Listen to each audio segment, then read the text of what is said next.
রাতে আকাশ বাতাস যে কতটা ভয়ঙ্কর ছিল কি বলবো। আসসালামু আলাইকুম, কেমন আছেন সবাই? সবাইকে ভালো আছেন তো? যাক, সকালে উঠে দেখি যে রোদ, মানে এদিকে নিম্নচাপ কিন্তু একদম চলে গেছে। আর জায়ান তো জানে বাবারে পেয়ে মহা খুশি, মানে আমরাই খুশি আর কি। তো আমরা সকালে চা খেয়ে নিলাম। আর বাবু তো সে বাবাকে পেয়ে আর কি লাগে ওর দুনিয়ায়। তো একদম দুষ্টামি করা শুরু করতেছে, মানে কি করতেছে, মানে কি করবে না সে দিশা পাচ্ছে না। আমরা বসে সে চা খাচ্ছিলাম আর গল্প করতেছিলাম। এখন বাবা চলে গেলে এখন তো সে বায়না, মানে সে লিফটে যাবে, লিফটে উঠবে, মানে কি করবে। আর এদিকে আমার গাছগুলোর আহারে, আমি গাছগুলো রেখে গেছিলাম বাইরে যাতে করে ভালো থাকে, কিন্তু কি একটা অবস্থা হলো। আর পাশের যে আমার আওয়াজগুলো আপনারা শুনতে পাচ্ছেন না, এইগুলো কিন্তু পাশে মিস্ত্রিদের আওয়াজ, মানে কি বলবো, এদের জ্বালা কি আমি ভিডিও বানাতে পারবো না? মানে সারাক্ষণ এদের চিল্লানি, আর কি করা যায় বলেন। বেশি রাত করে যদি মেক করি তখন তো আবার ঘুম লেগে যায়। এই জন্যই ভাবলাম যে সময় পেলেই করি, যখনই বসি তখনই এদের চিল্লানি হয়। উফ! তা আমরা একটু এই যে নাস্তা করতে বসছি, মানে বেলা 12:30টার সময়, তাও আবার কি করব, মানে বাবু থাকলে যা হয় বাসাতে, মানে ওকে টাইম দিতে পারবো না নিজেদের টাইম বের করবো। এদিকে ঘরের ভিতরে সব কাপড় শুকাতে দিয়েছিলাম, ও রাতে ওয়াশিং মেশিনে দিয়ে, এবার হচ্ছে বোয়ার দিয়ে কোনো কাপড় ধোয়াবো না, কিন্তু প্রচুর কাপড়। তো এগুলো আসলে ওভাবে দেওয়া যায় না, নিজেরা ধুয়ে ফেলি। তো এগুলো সব ওয়াশিংয়ে ধোয়ার পরে রাতে নিয়ে দিয়েছিল ঘরে, তো শুকাই গেছে। আমি আবার বাবুরগুলো আমারগুলো সব সাইড করে রাখলাম।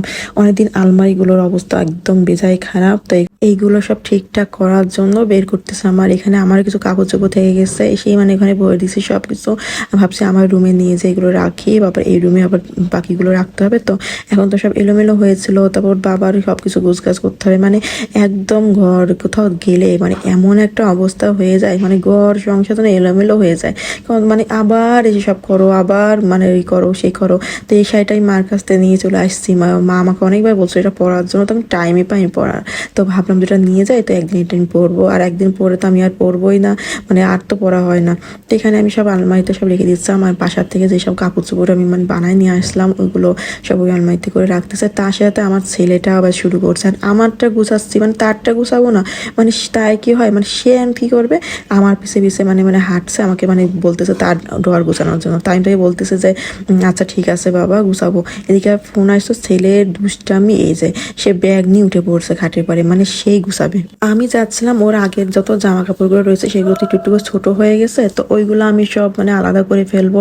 আর যেগুলো নতুন নতুন সব আবার আলাদা করব। তো এই কীভাবে করব, মানে সে সব মিলাই ফেলতেছে। তো পরে ভাবলাম যে যা সব একসাথে টুকলা করে রাখি, পরে আমি এগুলো নিরিবিলি করব, তোমার সামনে এগুলো আমার কিচ্ছু করা যাবে না। তো সে সব নিয়ে বসে পড়ছে, তো আমি এটা টুকলা করে ওর কাছ থেকে নিয়ে যাচ্ছি। মানে এত কাপড় চোপড় আমি একসাথে রাখাও যায় না, পরে কিচ্ছু খুঁজে পাওয়া যায় না কাজের সময়। মানে এই জন্য আমি সব লুকায় রাখলাম, পরে এগুলো ঠিক করবার। আর যেগুলো আমি নিয়ে আসছি সব এখন ড্রয়ারে রেখে দিচ্ছি, মানে ওরগুলো আমাকে আগে গুছাইতে হবে এমন অবস্থা। তাও মনে হচ্ছে যেন কি করি নাই কি করি না, মানে একটা কাজও তো কমপ্লিট করা হয় না, মানে একটা ধুয়ে আর একটা ধরা লাগে।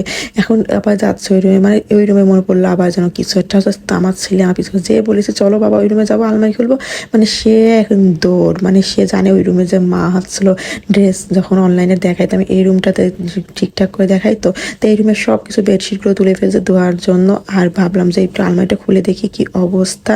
আর এই দিদি তো আমি মাল নিয়ে আসবো, তো নতুন নতুন ড্রেস আপ নিয়ে আসার জন্য তো একটু জায়গা করে রাখতে হবে। তো এগুলো থেকে গেছে, তো এইগুলো আবার বিক্রি করব।